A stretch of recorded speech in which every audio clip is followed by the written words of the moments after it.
The rain in Manhattan didn't fall softly that morning. It lashed against glass towers like a test from heaven. On the 42nd floor of Lexington Heights, Ethan Miles, 24, heir to Miles Enterprises, watched the city drown below him. His suit was perfect.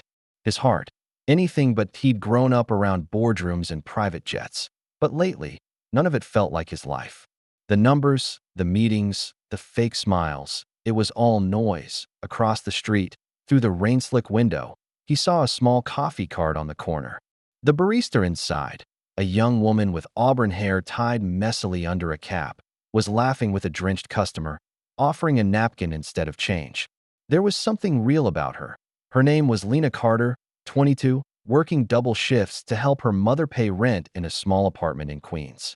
Every morning, no matter how cold or wet, she served the city its caffeine with a smile that defied exhaustion. When Ethan's car service broke down that morning, a rarity in his sheltered world, he decided, for once, to walk. He stopped at her cart, hands shoved awkwardly in his pockets. Just a black coffee," he said. She smiled. "Rough morning too, huh?" He chuckled softly. "Something like that. $5." He reached instinctively for his card, but the reader blinked out. Dead battery. Lena grinned. "You can pay tomorrow if you're planning to survive New York that long." He laughed, a little too genuinely. "I'll be back."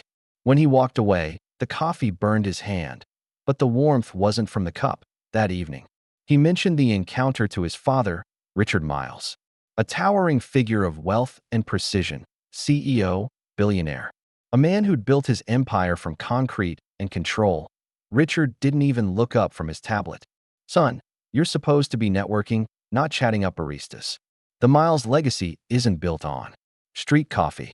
Ethan's jaw tightened. Maybe that's why it feels empty. His father's eyes finally lifted, sharp as glass. "Empty is what you'll be if you forget who you are." But the next morning, Ethan returned to that cart anyway. Over the next few weeks, coffee became conversation, and conversation became something deeper. Lena wasn't impressed by his watch or last name. She didn't even know them. One evening, as dusk painted the city gold, she told him, "You ever feel like you're living someone else's life?" He nodded, quietly. Every day, by the end of the month, he'd stopped wearing suits to see her. He started sketching, something he hadn't done since college. On napkins she'd hand him with his coffee. Then came the moment that shifted everything. One afternoon, a black Mercedes pulled up beside the cart. Richard Miles stepped out, raincoat pristine, face unreadable. "Lena Carter?" he asked coolly. "I believe you know my son." She froze, glancing between the two. Ethan's face went pale. "Dad." Richard's tone was icy calm. "Ethan, get in the car." "Sir, he didn't do anything wrong," Lena stammered. Richard's gaze lingered on her. Not cruel, but dissecting. "Young lady, I appreciate your kindness, but my son's future doesn't belong here." The car door slammed. Rain poured harder. Ethan stood in the street, torn between two worlds, privilege and truth. He took one step toward Lena, then another. "Dad, I'm staying." The silence that followed cut sharper than thunder. The next few days turned into a quiet storm. Ethan moved out of the penthouse, not in anger, but in search of air.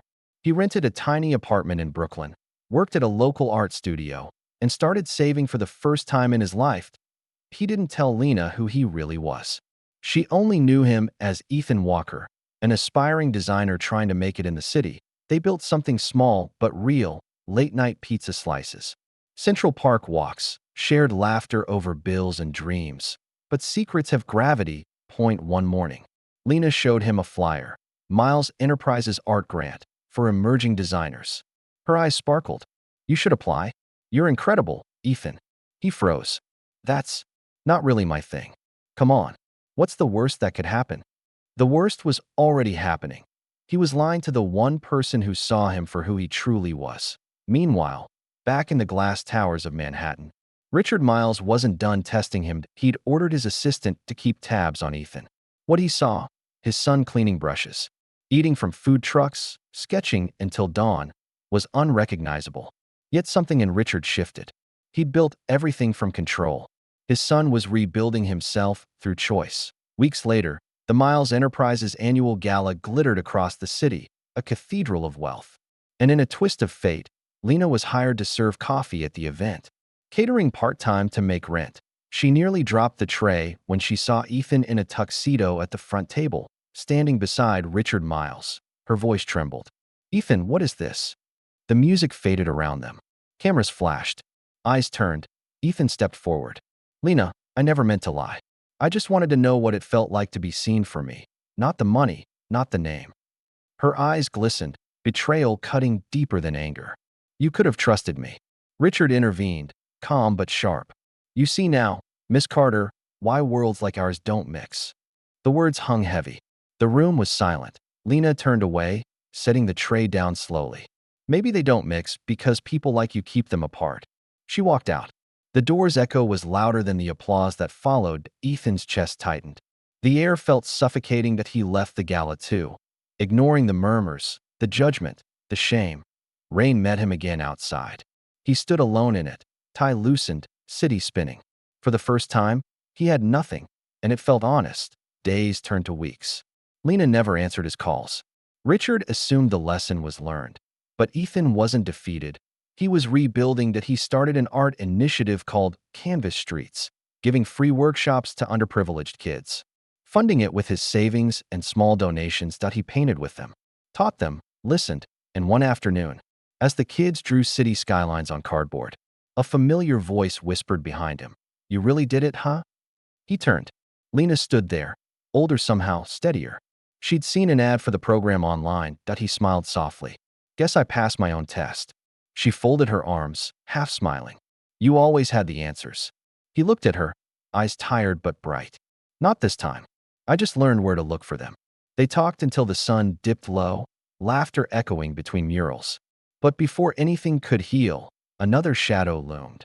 Richard Miles had come to see the project himself. The old man stood at the edge of the playground, watching his son teach a group of kids how to paint sunlight onto gray walls. No cameras, no suits, no press, just humanity. When Ethan noticed him, silence spread through the park. Richard stepped forward slowly, shoes sinking into damp grass. "So this is where you've been?" Ethan nodded. "Yeah, it's real here." Richard's eyes swept across the paintings, crude, beautiful depictions of hope and home. He picked up a canvas of a city skyline drawn by a child and turned it over. On the back, a scribbled note read, "Mr. Ethan says every building starts with a single line." For the first time in years, Richard's expression softened as he walked closer. "You gave them something money can't buy." Ethan replied quietly, "That's what you taught me. You just didn't know it." Lena watched from a distance. Hesitant, Richard noticed her and gestured her closer. "Miss Carter," he began, voice measured. "I owe you an apology." She blinked. "You don't owe me anything, sir." He shook his head. "I judged you by your shoes, not your soul. That's not the man I wanted my son to become, or the man I thought I was." The words hung there, honest, heavy, freeing. That he turned to Ethan. "If this is what you want, if this is who you are, then build it. I'll back every dollar of it." Ethan hesitated. "On one condition. The project stays free. No corporate names. No ownership." Richard smiled faintly, the way a man does when he finally sees his reflection clearly. "Deal." Lena stepped closer, voice trembling but warm. "Looks like your test went both ways." Ethan chuckled softly. "Yeah, guess we all passed in our own way." As the sun set, the kids gathered for a group photo, brushes raised. Paint splattered, smiles everywhere. Lena slipped her hand into Ethan's, and for once, it didn't feel like two worlds colliding. It felt like one being built anew. The final shot, the city skyline reflected in a puddle of paint water, rippling softly, rich and poor blending into color. Moral: true love doesn't bridge worlds. It builds a new one where both can belong.